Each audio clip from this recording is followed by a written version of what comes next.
When you dig a hole for your foundation, you aren't just digging a trench, you are digging a bathtub.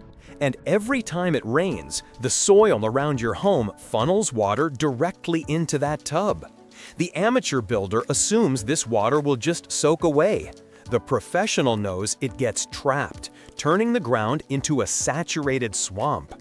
Your foundation isn't just sitting in mud, it's slowly drowning. The real enemy isn't the water itself, it's the force it creates. Water-saturated soil exerts immense, crushing force against your foundation walls, a relentless force called hydrostatic pressure. This pressure can crack concrete, bow walls, and, most importantly, it turns the stable soil your foundation sits on into a soft, unstable slurry. Your foundation doesn't just get wet, it starts to sink. If this one drainage rule just saved your home from slowly sinking, hit the like button. And if you're serious about your build, subscribe. This channel is dedicated to giving serious builders the professional knowledge that stops costly errors. Don't build without it. Now, let's get to the unbreakable rule.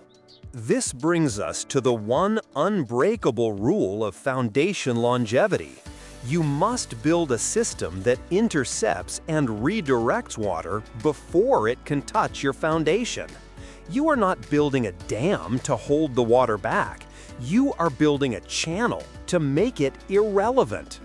This system, a foundation drain, acts as a permanent, dry moat.